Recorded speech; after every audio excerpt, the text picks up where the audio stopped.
Atra Isterni Ono Thelduin, Shirkdagal. My name is Will of the Lore, and welcome back to the World of Eragon.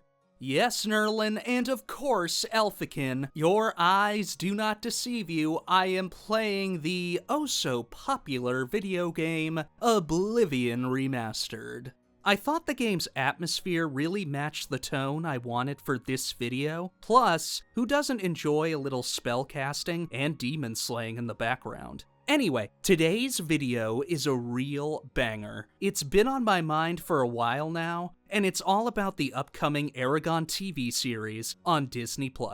This has been something I've wanted to talk about ever since I first heard the news, but due to circumstances involving work, making lore content, and of course my personal life, I had to put that on hold. Now that I've got some time to breathe, I figured this was the perfect moment to sit down and share my thoughts with everyone in the community. So let's jump right in. So, some of you are wondering, why is Disney making an Eragon reboot? Well, to answer that, we've got to go back in time. In the early 2000s, Eragon was a publishing sensation. Christopher Paolini's debut novel soared to the top of the bestsellers lists, capturing the imagination of fantasy readers around the world. Naturally, Hollywood took notice. 20th Century Fox purchased the rights in 2004, just before the book became a smash hit, and in 2006 released a live-action Eragon adaptation to theaters. On paper, it looked like a guaranteed hit. Dragons, sword fights, a chosen one narrative, and a built-in fanbase. But in reality, it flopped.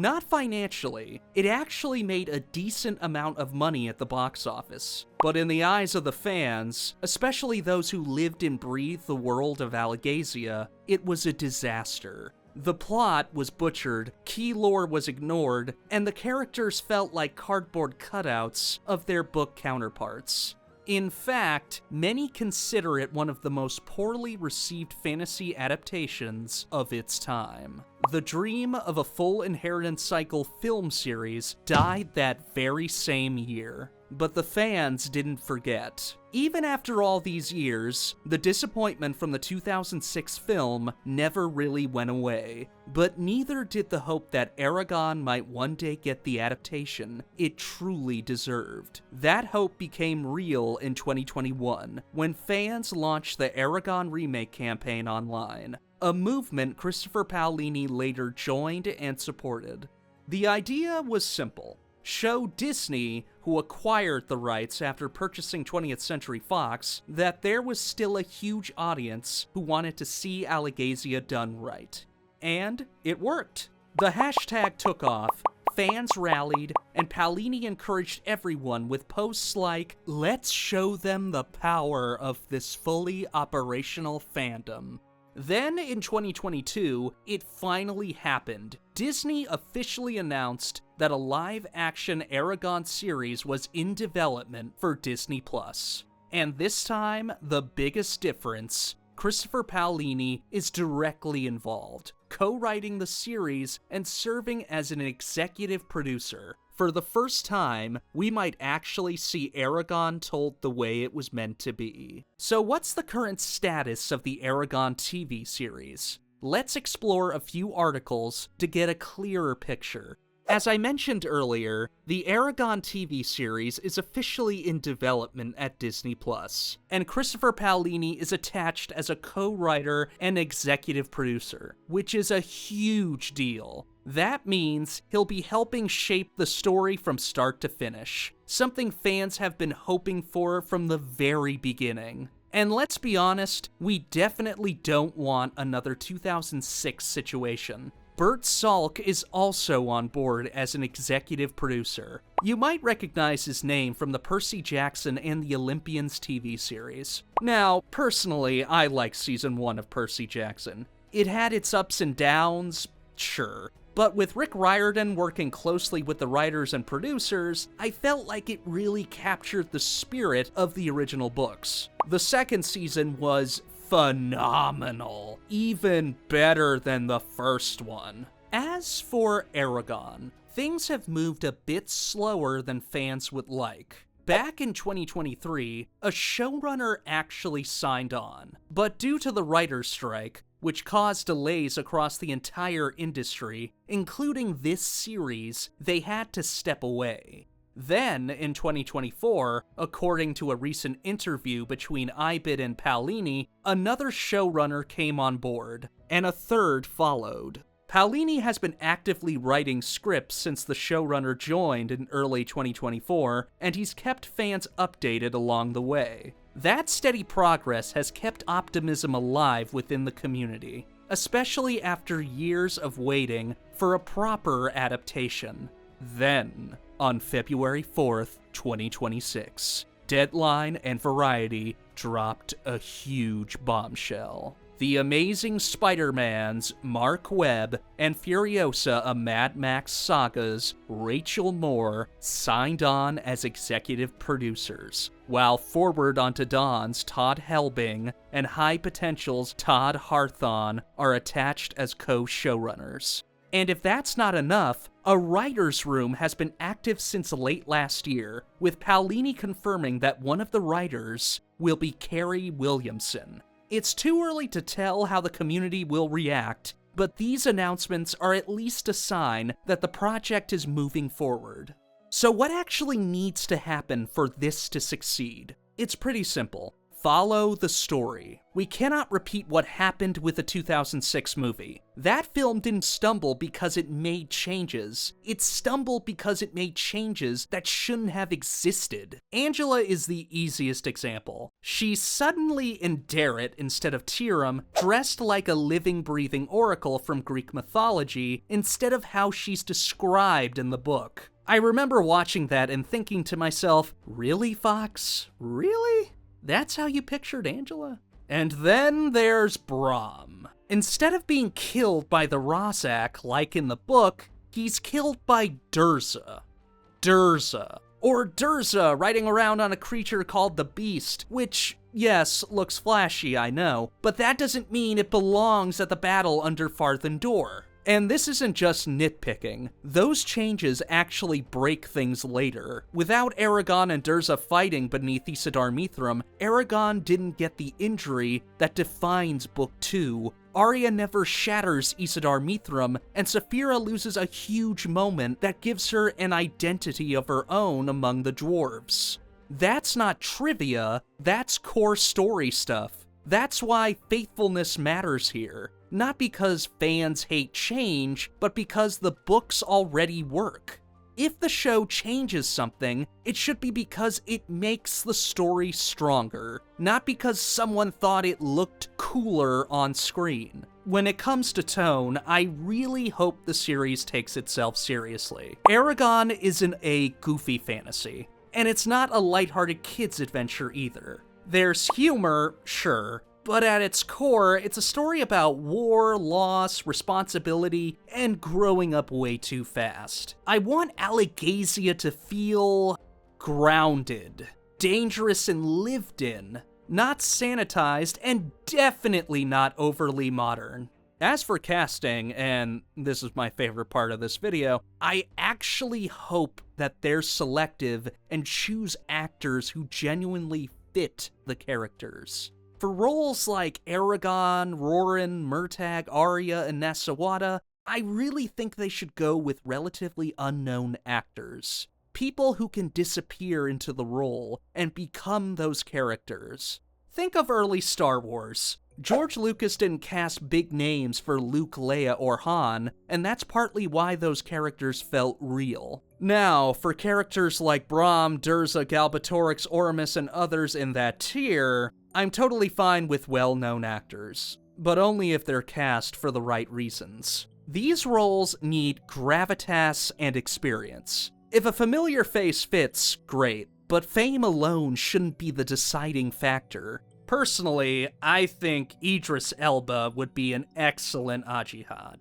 He fits the profile perfectly. And more importantly, he has the presence, the authority, and the weight that the character needs. I genuinely think he'd crush the role. For Durza, I've got two picks.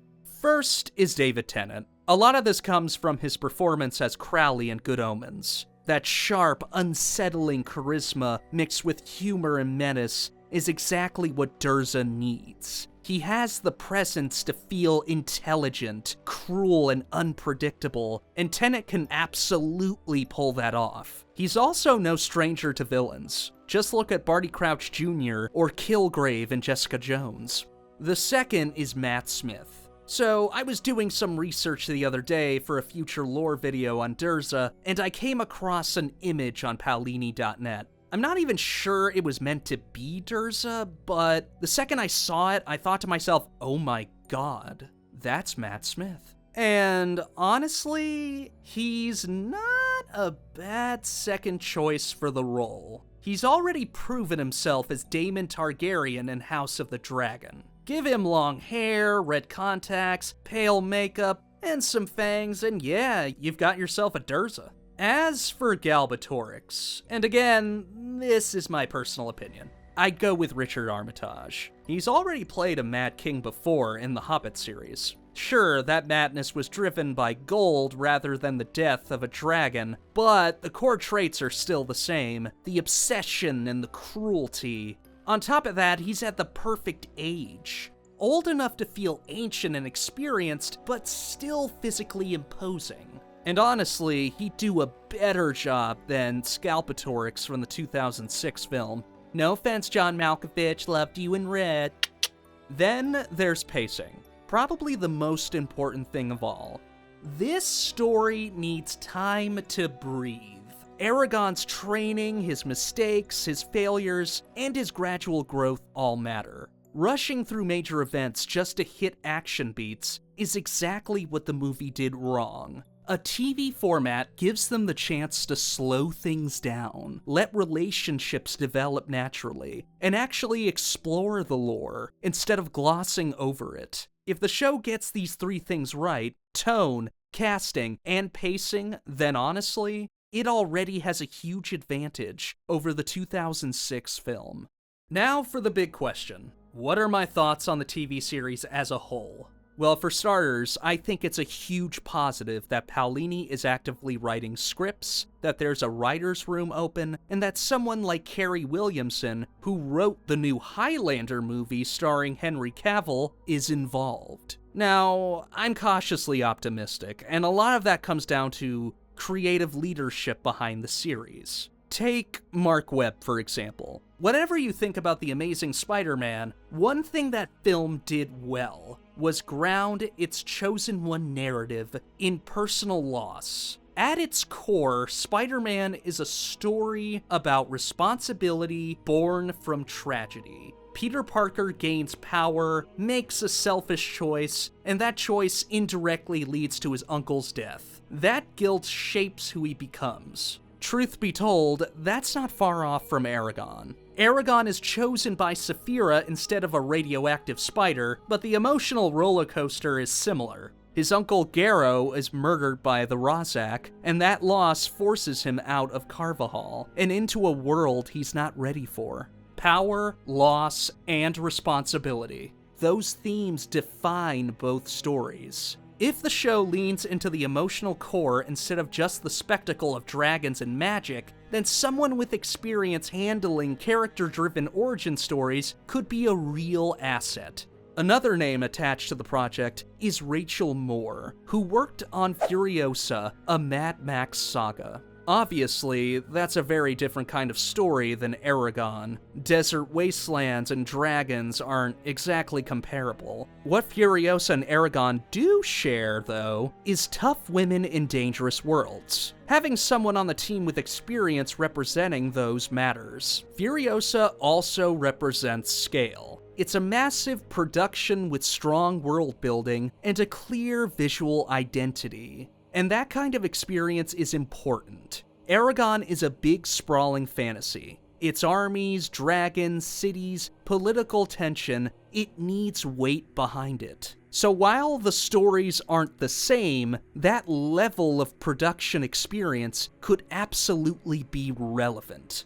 There's a lot more I could say about Helbing and Harthon's past work, and how it might contribute to the series, But this video is long enough as it is, so I'll leave it to you. How do you think their experience stacks up for a series like this? Let me know in the comments. At the end of the day, I think the pieces are in place for this adaptation to work. The key will be whether the team respects the story, leans into the characters, and gives Alagaësia the scale and weight it deserves. I'm excited to see how it all comes together, and if the creative leadership delivers. We might actually get the Eragon series fans have been dreaming about for years. Thank you for being a part of this fully operational fandom, supporting both this show and this video. If you enjoyed today's content, don't forget to leave a like and comment down below. I'm always here to answer any questions. Support the channel by helping me reach 1,000 subscribers, where I'll be making a special video to celebrate. As always, I'd like to thank everyone who contributed to this video. First and foremost, my fellow co-writers and editors, Dense Brilliant, Mo, AgentTexasLives, and IBID11962. I appreciate everything you did to help shape this video. Your ideas, feedback, and support helped to make this video what it is today. Next, I'd like to express my appreciation to all the artists who kindly provided artwork for this video. Ciruelo Cabral, ShewhoBreathesFire, CartoArt, ArunaDragon, Jake Smidt, Marta ROV, Christopher Paolini, and Folke Mueller.